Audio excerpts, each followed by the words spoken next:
Welcome to the Slop Farm. Enjoy the video. You're starting with the essentials. Sign into Lightroom so presets and Cloud Sync are available, then import your images.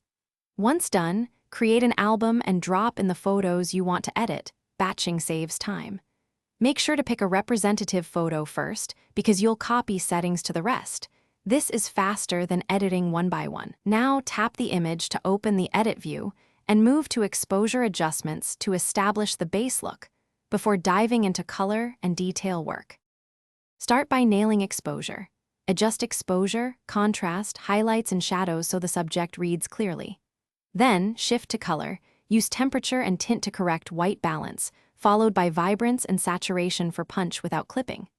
Once the base is right, apply a tone curve or a profile to create a consistent mood across images.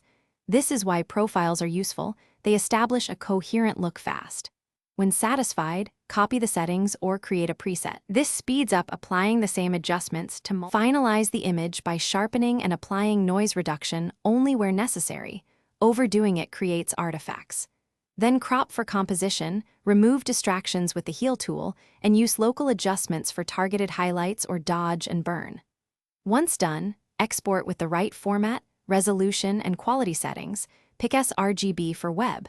If colors look off after export, check device color profile and ensure export with full metadata is off if privacy is an issue. If edits fail to sync, sign out. Thanks for watching. Consider subscribing if we helped you today.